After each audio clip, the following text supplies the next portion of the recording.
ब्रह्मा, विष्णु, महेश ये अजर अमर हैं। उनकी कभी जन्म या मृत्यु नहीं होती।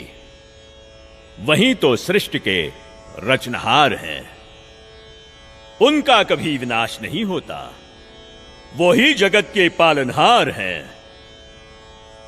वास्तव में परमात्मा तो निराकार है। यदि आप अपने जीवन में सुख प्राप्ति चाहते हो तो एकादशी का व्रत कीजिए, श्राद्ध निकालिए।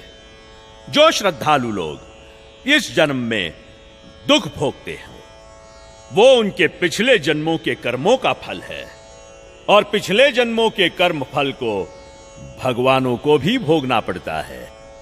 तो फिर आम जीव की क्या औकात है? अगर परमात्मा की प्राप्ति चाहते हो तो हमारे साथ बोलिए, हरे राम राम राम हरे हरे, हरे राम राम राम हरे हरे, हरे कृष्णा कृष्णा कृष्णा हरे हरे, हरे कृष्णा कृष्णा कृष्णा हरे हरे। बोलो शेरा वाली माता की राधे राधे राधे राधे राधे राधे राधे राधे। भक्तों, यदि आप में से किसी के भी मन में कोई भी आशंका हो, कोई भी प्रश्न हो तो निसंकोच पूछिएगा। महात्मा जी, आप ये भोली भाली जनता को क्यों गुमराह कर रहे हो? अरे दुष्ट लड़की, तेरा ये बोलने का दुस्साहस कैसे हुआ? तेरे पास क्या आधार है कि मैं जनता को गुमराह करता हूँ? लगता है ये हिंदू विरोधी है। ए चल नीचे बैठ।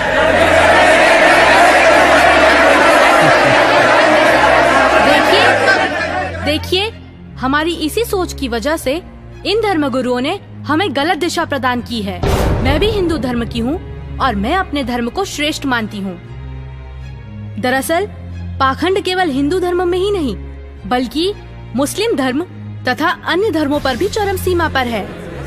लेकिन ये हिंदू धर्म की आड़ में नकली संत अपना मनमाना आचरण करके शास्त्रों के विरुद्ध ज्ञान दे रहे हैं, और यही कारण है कि भक्ति करने वाले भक्त को वो लाभ नहीं मिले जो मीराबाई को मिला है, ध्रुव प्रहलाद को मिला है, नानक जी को मिला है।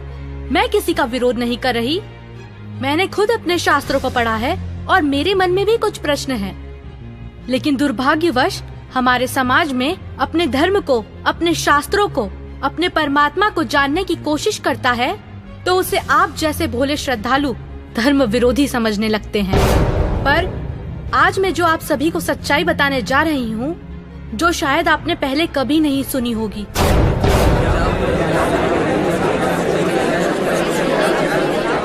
ज्यादा बात मत बना लड़के। तेरे पास क्या प्रमाण है? बताती क्यों नहीं? महात्मा जी, थोड़ा धीरज रखिए और सुनिए।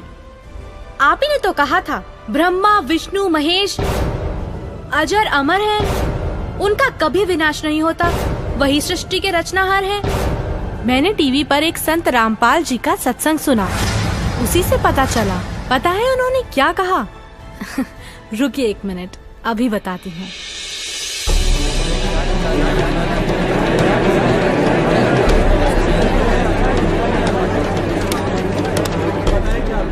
श्रीमद् देवी भागवत पुराण, जिसके तीसरा स्कंद अध्याय 5 पृष्ठ 123 पर लिखा है कि मैं विष्णु, ब्रह्मा तथा शंकर तुम्हारी कृपा से विद्यमान हैं। हमारा तो आविर्भाव, जन्म तथा तिरोभाव मृत्यु होती है। हम नित्य अविनाशी नहीं हैं। श्रीमद् भागवत महापुराण तीसरा स्कंद अध्याय 4 पृष्ठ 10 श्लोक 42 पर लिखा है, हे मात ब्रह्मा, मैं तथा शिव तुम्हारे ही प्रभाव से जन्मवान हैं, नित्य नहीं है, अर्थात हम अविनाशी नहीं हैं। ये श्रीमद् देवी भागवत देखिएगा, सचित्र मोटा टाइप हिंदी, गीता प्रेस गोरखपुर से प्रकाशित है और परमात्मा चाहने वाले हिंदुओं के घरों पर लगभग रखी पाओगी। ये है संक्षिप्त श्रीमद् देवी भागवत सचित्र मोटा टाइप, केवल हिंदी। प्रकाशक हैं हनुमान प्रसाद पोदार, चमनलाल गोस्वामी, और गीता प्रेस गोरखपुर से प्रकाशित है। 123 पृष्ठ, तीसरा स्कंद, संक्षिप्त देवी भागवत। तुम शुद्ध स्वरूपा हो, ये सारा संसार तुम ही से उद्भासित हो रहा है। मैं ब्रह्मा और शंकर हम सभी तुम्हारी कृपा से विद्यमान हैं। हमारा आविर्भाव माने जन्म, तिरोभाव माने मृत्यु हुआ करता है। हमारा तो जन्म मृत्यु होता है, केवल तुम ही नित्य हो, जगत जननी हो, प्रकृति और सनातनी देवी हो। अब ये क्या सिद्ध हो गया? इस थोड़ी सी पंक्तियों में ब्रह्मा विष्णु महेश की जन्म मृत्यु होती है। तो बताओ महाराज जी, अब आपके पास क्या जवाब है? आप ही ने तो कहा परमात्मा निराकार है। हाँ, तो गलत क्या कहा? परमात्मा तो निराकार ही है, और यही हमारे वेद शास्त्र कहते हैं। महात्मा जी, आप बिल्कुल झूठ बोल रहे हैं। शास्त्रों में कहीं नहीं लिखा कि परमात्मा निराकार है। शास्त्रों में क्या लिखा है ये मैं आपको बताती हूँ, जो कि मुझे संत जी के प्रवचनों द्वारा पता चला। अब ऋग्वेद मंडल नंबर 9 सूक्त 82 में कति कंसेप्ट क्लियर हो जाएगा। ऋग्वेद मंडल नंबर 9 सूक्त 82 और मंत्र नंबर 1 में क्या कहा है? वह है जो सर्वोत्पादक प्रभु, यानी सबकी उत्पत्ति करने वाला, 6 दिन में सृष्टि रच के 7वां दिन तख्त पर बैठने वाला, प्रकाश रूप सद्गुणों की वृष्टि करने वाला, पापों का हरण करने वाला, वह राजे, ये संस्कृत है। इसका अर्थ है राजा के समान। राजा के, ये 269 पृष्ठ पे है राजा के, और इधर देखो 270 पृष्ठ पे, 270 पृष्ठ पे राजा के समान दर्शनीय है। देखने में राजा के समान है। तख्त पर विराजमान है, सिर पर मुकुट है उसके, और वह पृथ्वी आदि लोक लोकांतरों के चारों ओर शब्दमान हो रहा है। वह वर्णीय पुरुष को, अच्छी आत्मा को, जो दृढ़ भक्त है उसको पवित्र करता हुआ प्राप्त होता है। कैसे? जिस प्रकार विद्युत स्नेह वाले स्थानों को आधार बनाकर प्राप्त होता है। आगे किस लिए आता है? उद्देश्य क्या होता है आने का? हे परमात्मन, उपदेश करने की इच्छा से, तत्व ज्ञान, यथार्थ ज्ञान बताने की इच्छा से आप महापुरुषों को प्राप्त होते हो, नीचे आकर के गति करके आते हो, और आप अत्यंत गतिशील पदार्थ के समान हमारे आध्यात्मिक यज्ञ को, यानी हमारे धार्मिक अनुष्ठानों को प्राप्त होते हैं। आप कबीर देव हैं, आप अल्लाहु अकबर हैं, शुद्ध स्वरूप हैं, आप पाक हैं, पवित्र हैं। हमारे पापों को दूर करके हे अमर परमात्मा सोम, आप हमको सुख दे। हो गया सिद्ध। शास्त्रों में लिखा है, यजुर्वेद अध्याय 5 मंत्र 1, 6, 8, यजुर्वेद अध्याय 1 मंत्र 15, यजुर्वेद अध्याय 7 मंत्र 39, ऋग्वेद मंडल 1 सूक्त 31 मंत्र 17, ऋग्वेद मंडल 9 सूक्त 86 मंत्र 26, 27, ऋग्वेद मंडल 9 सूक्त 82 मंत्र 1 से 3। इसमें ये लिखा है कि परमात्मा साकार है, और यही पवित्र कुरान शरीफ और पवित्र बाइबल सिद्ध करते हैं। यह है पवित्र बाइबल, संपूर्ण जीवन अध्ययन बाइबल। प्रबंधक संपादक डेविड स्टुअर्ट, अंग्रेजी प्रधान संपादक Donald C Stams, MA MDV, संयुक्त संपादक ये सारे इनका ये यहाँ से छपाई दो। जेनेसिस माने सृष्टि, जेनेसिस 1, ये 4 पृष्ठ पे उत्पत्ति यहाँ से आरंभ होती है। प्रथम आदि में परमेश्वर ने आकाश और पृथ्वी की सृष्टि की, ये पहला दिन था। इस प्रकार ये पहला दिन हो गया। फिर दूसरा दिन हो गया, प्रकाश प्रपुरुष बना दिया परमात्मा ने। फिर ये तीसरा सांझ भोर होया, फिर तीसरा दिन हो गया। जो कुछ भी इसमें फलदार वृक्ष जिनके बीज एक एक जाति के अनुसार बनाए, ये इस प्रकार। अब ये तीसरा दिन हो गया। दिन और रात पर प्रभुता करें और उज्ज्वला दियारा करें। इस प्रकार सांझ हुई, फिर भोर हुआ, ये चौथा दिन हो गया। फिर यहाँ देखें प्रश्न नंबर 5 पे, वो 4 पे पढ़ा आपने, अब 5 पे क्या है, सांझ हुई, भोर हुई, फिर ये 5वां दिन हो गया। छठे दिन पे आना हमने, असली बात ये है। फिर परमेश्वर ने कहा मनुष्य को हम अपने स्वरूप के अनुसार अपनी समानता में बनाएं, और वे समुद्र की मछलियों और आकाश के पक्षियों और घरेलू पशुओं और सारी पृथ्वी पर और सब रेंगने वाले जंतुओं पर जो पृथ्वी पर रेंगते हैं अधिकार रखें, यानी उनसे समझदार हों। तब परमेश्वर ने मनुष्य को अपने स्वरूप के अनुसार उत्पन्न किया। अपने ही स्वरूप के अनुसार परमेश्वर ने उसको उत्पन्न किया, और नर और नारी करके उसने मनुष्यों की सृष्टि की। तो परमात्मा किसा होया, मनुष्य जैसा, नर जैसा। अंडरस्टूड हो गया। अब पवित्र बाइबल ने स्पष्ट कर दिया कि परमात्मा मनुष्य जैसा है, उसने अपने जैसे रूप में मनुष्य को बनाया, नर नारी करके उत्पन्न किया। अब कुरान शरीफ दिखाते हैं आपको, देख कुरान शरीफ शास्त्रीय अरबी पद्धति पर नागरी लिपि में रूपांतरकार हैं नंद कुमार अवस्थी, शेरवानी संस्करण। ये कहां से छपी है?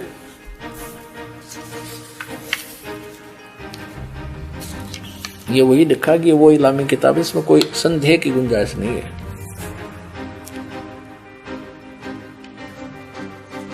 शेरवानी संस्करण, प्रकाशक है लखनऊ किताब घर, मौसम बाग, सीतापुर रोड, लखनऊ। हम यहाँ पढ़ेंगे, हिंदी पढ़ेंगे। सूरत फुरकानी 25 607 पृष्ठ पे यहाँ देखिए 59 नंबर आयत में, सूरत फुरकानी 25 में, जिसने आसमान और जमीन और जो कुछ उनके बीच में है सबको 6 दिन में पैदा किया और फिर तख्त पर जा विराजा।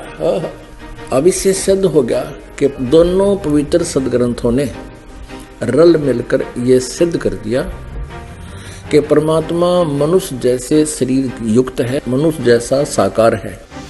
महात्मा जी, आपने ये भी झूठ कहा है कि श्राद्ध निकालने, व्रत करने से सुख और मुक्ति मिलती है, जबकि संत जी के प्रवचनों से सुना है कि गीता अध्याय 9 के श्लोक 25 में कहा है, पितरों को पूजने वाले पितरों को प्राप्त होते हैं, भूतों को पूजने वाले, पिंड दान करने वाले भूतों को प्राप्त होते हैं, अर्थात भूत बन जाते हैं। गीता अध्याय 6 श्लोक 16 में लिखा है कि हे अर्जुन, ये योग ना तो अधिक खाने वाले का, ना बिल्कुल ना खाने वाले का, ना अधिक जागने वाले का, ना अधिक शयन करने वाले का, और ना ही एक स्थान पर बैठकर साधना करने वाले का सिद्ध होता है।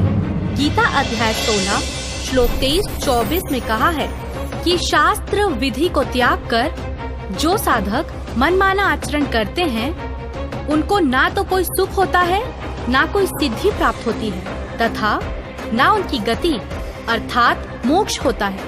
अरे क्या चल क्या रहा है इस लड़की का? अरे कोई तो रोको उसे। ये लड़की सही बोल रही है।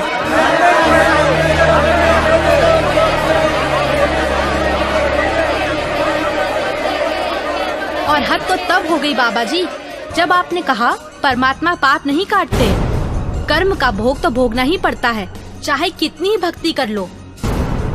सब झूठ है, सब। आपको पता है हमारे शास्त्र क्या प्रमाणित करते हैं? मैं बताती हूँ, जो कि मुझे संत जी के प्रवचनों द्वारा पता चला है।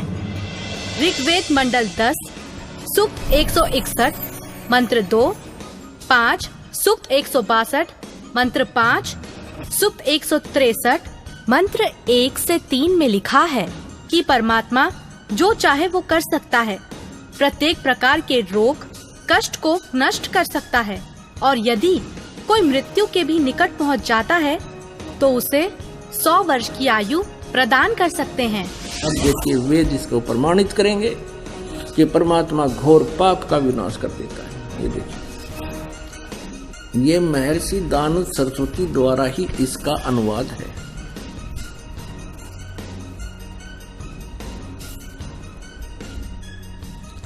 प्रकाशक है सर्वदेशिक आर्य प्रतिनिधि सभा 2/5 महर्षि दानव भवन रामलीला मैदान नई दिल्ली से। यजुर्वेद आर्य भाषा भाष्य संपूर्ण 40 अध्याय महर्षि दानंद सरस्वती कृत यानी दानंद जी के द्वारा इनका अनुवाद है। मुद्रक है Prince offset printers 1510 Pataudi house Daryaganj नई दिल्ली से। अब देखिएगा यजुर्वेद के 8वें अध्याय का 13वां मंत्र स्पष्ट करेगा। ये 8वां अध्याय और 241 पृष्ठ पे 8वें अध्याय का 13वां श्लोक। इसमें क्या लिखा है कि देव कर्तस्य एनस्य अवजनमसि, मनुष्य कर्तस्य एनस्य अवजनमसि, पितृ कर्तस्य एनस्य अवजनमसि, आत्म कर्तस्य एनस्य अवजनमसि। एनस्य एनस्य घोर एनस्य एनस्य माने अपराध के अपराध यानी घोर पाप के भी। अब आपको इसका यहाँ दिखाते हैं 242 पृष्ठ पर इन्हीं का अनुवाद किया हुआ। ये 242 पृष्ठ पे। हे सबके उपकार करने वाले मित्र आप। अब यहाँ इसने मित्र शब्द प्रयोग कर दिया, यहाँ परमेश्वर ना लिखा, क्योंकि इसको पता था वेदों को पढ़ने वाला मुझ पर पूरा विश्वास करेगा, और मैंने यहाँ लिख दिया मित्र, तो वो ये समझेगा कि मित्र के बारे में लिखा है, भगवान के बारे में नहीं, इसलिए इसको पढ़ कर आगे चल पड़ेगा। आप दान देने वाले के अपराध के अवजनम, एनस्य माने अपराध के, अवजनम माने विनाश करने वाले, असी माने हो, मनुष्य कर्तस्य साधारण मनुष्यों के किए हुए, एनस्य माने अपराध के, अवजनम माने विनाश करने वाले हो। पितृ कर्तव्य से पिता के किए हुए, एनस्य माने अपराध, ये अपराध ही लिखना चाहिए था, विरोधासन लिखा है। अच्छी प्रकार हरने वाले हो, नाश करने वाले हो। अपने किए हुए, एनस्य माने पाप के, एनस्य कहो, एनस्य का अर्थ पाप कहो, एनस्य माने अपराध कहो, एनस्य माने अपराध या पाप एक ही अर्थ होता है। एनस्य माने पाप के दूर करने वाले, अवजनम माने नाश करने वाले, अवजनम विनाश करने वाले हो, अवजनम माने विनाश करने वाले हो। एनस्य एनस्य अधर्म के अधर्म यानी घोर पाप के भी, अवजनम माने नाश करने वाले हो। अब जानता हुआ मैं जो कुछ भी अधर्म आचरण किया करता हूं या करूं, अनजान में जो कुछ भी किया करता हूं वह करूं, उस सब एनस्य माने अपराध के, पाप के, दुष्ट आचरण के नहीं, पाप के आप अवजनम माने नाश करने वाले हो। और महात्मा जी, आपको तो ये भी नहीं पता पूर्ण परमात्मा कौन है। अच्छा लड़की, तो तुम ही बताओ कौन है पूर्ण परमात्मा? पूर्ण परमात्मा वो है जिसने सृष्टि की रचना की है। उस परमेश्वर का नाम है कबीर। मैं आपको प्रमाणित करती हूँ, जो कि मुझे संत जी के प्रवचनों द्वारा पता चला है। प्रमाण 1, पवित्र यजुर्वेद अध्याय 29 मंत्र 25। जिस समय भक्त समाज को शास्त्र विधि त्याग कर मनमाना आचरण कराया जा रहा होता है, उस समय कबीर देव तत्व ज्ञान को प्रकट करता है। प्रमाण 2, पवित्र सामवेद संख्या 359 अध्याय नंबर 4 के खंड नंबर 25 का श्लोक नंबर 8, जो कबीर देव तत्व ज्ञान लेकर संसार में आता है, वह सर्वशक्तिमान है तथा काल के कर्म रूपी किले को तोड़ने वाला है, सर्व सुखदाता है तथा सर्व के पूजा करने योग्य है। ऋग्वेद मंडल 9 सूक्त 86 मंत्र 17। ऋग्वेद मंडल 9 सूक्त 86 मंत्र 18। ऋग्वेद मंडल 9 सूक्त 86 मंत्र 19। ऋग्वेद मंडल 9 सूक्त 86 मंत्र 20। अथर्ववेद कांड नंबर 4 अनुवाक नंबर 1 मंत्र नंबर 7। मुस्लिम धर्म के पवित्र शास्त्र कुरान शरीफ सूरत फुरकानी 25 आयत 52 से 59 में लिखा है कि कबीर परमात्मा ने 6 दिन में सृष्टि की रचना की तथा 7वें दिन तख्त पर जा विराजा। जिससे परमात्मा साकार सिद्ध होता है। राग तिलंग महला 1, पंजाबी गुरु ग्रंथ साहिब, पृष्ठ नंबर 721। बाइबल में भी लिखा है, सृष्टि की रचना परमात्मा ने की, जिनका नाम है कबीर।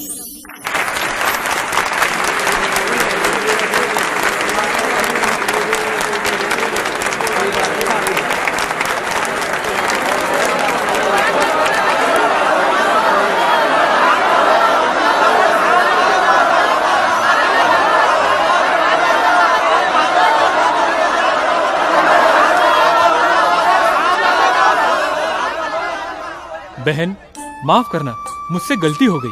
असल में हिंदू विरोधी तो ये नकली संत है जो हमें शास्त्रों के विरुद्ध भक्ति बता रहा है। आपने तो हमारी आंखें खोल दी। बहुत बहुत धन्यवाद आपका। धन्यवाद तो संत रामपाल जी महाराज का कीजिए, जिन्होंने इस अनमोल ज्ञान को भक्त समाज को समझाया है। उन्हीं के ही तो टीवी चैनल पर सत्संगों को सुनकर मैंने इस अनमोल ज्ञान को प्राप्त किया है। हर रोज टीवी पर सैकड़ों बाबा आते हैं, लेकिन सही भक्ति तो संत रामपाल जी महाराज ही बताते हैं। तो बोलो संत रामपाल जी महाराज की जय। संत रामपाल जी महाराज की जय। संत रामपाल जी महाराज की जय।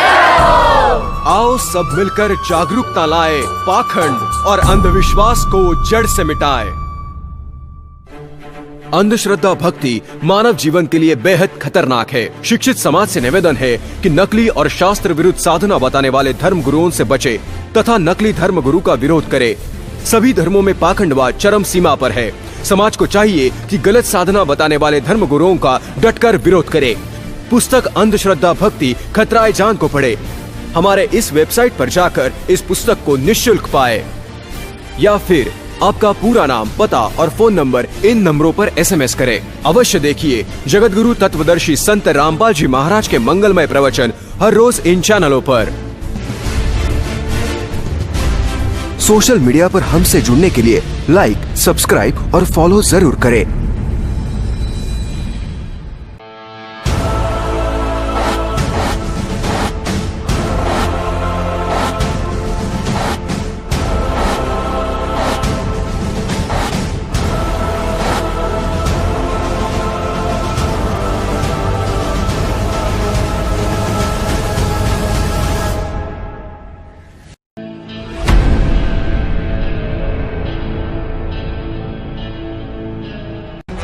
भारत के सभी राजनेताओं, स्वामियों, धर्मगुरुओं और शंकराचार्यों को मुसलमान धर्म के प्रवक्ता डॉक्टर जाकिर नायक की खुली चुनौती। ये चैलेंज है, कोई भी शख्स हिंदुस्तान में हो, मिनिस्टर हों दो, कोई भी स्वामी हों दो, कोई भी शंकराचार्य हों दो, इंशाल्लाह मैं तालिब इल्म हूँ इस्लाम और दीगर मज़हब का। मैं तस्लीम करता हूँ कि डिबेट होना चाहिए। मैं उनसे डिस्कशन करता हूँ। अगर मुझे गलत साबित करो, मैं बदलने को तैयार हूँ। ये मुसलमान की जबान है, हम जब जबान देते हैं उसका पालन करते हैं। संत रामपाल जी महाराज ने स्वीकार की मुस्लिम धर्म प्रवक्ता डॉक्टर जाकिर नायक की चुनौती। मुस्लिम धर्म प्रवक्ता डॉक्टर जाकिर नायक हैं सादर आमंत्रित। जब चाहे कर सकते हैं संत रामपाल जी महाराज के साथ ज्ञान चर्चा। डॉक्टर जाकिर नायक के इस चैलेंज को स्वीकार करता हूँ, लेकिन अपने उस वायदे को याद रखना जिसमें कहा है कि जो मुझे झूठा सिद्ध कर देगा, गलत सिद्ध कर देगा, मैं अपने आप को बदल लूंगा। चैलेंज, आपको 10 पॉइंटों पर झूठा कर दूंगा सिद्ध, और कभी भी आकर के वो आध्यात्मिक ज्ञान चर्चा करता।